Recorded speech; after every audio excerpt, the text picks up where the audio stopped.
everyone, welcome back to Sunny Live Chain. Thank you so much guys for tuning in. Isizulu sithi isitsha esihle asidleli. Ingena iyalandelana imiyalezo yenduduzo emndenini ezihlotsheni kubangani beqhawe uBongani Mavuso waziwa kakhulu Ukhozini FM njengomethuli wohlelo lwezindaba iCurrent Affairs.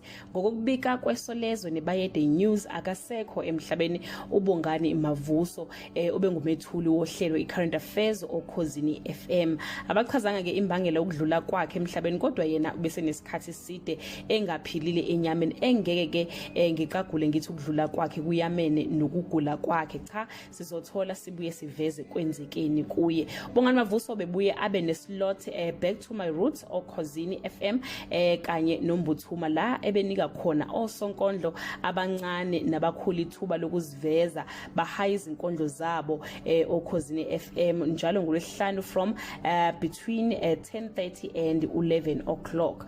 Guys, I also had a chance nami yokuhlangana naye ngo2018 ngiyohaya inkondlo yangibhalile eyayithi ngikho konke engathi umoya wakhe ungaphumula ngokuthula akwehlanga olungihliyo laluphumule ke donga lika Mavuso owakho umsebenzi ufezile uqedile uqibile. If you still remember him guys, please comment below usho ukuthi wena umkhumbula kuphi, umkhumbula enkondlweni noma umkhumbula kwi-Current Affairs Ukhozini FM.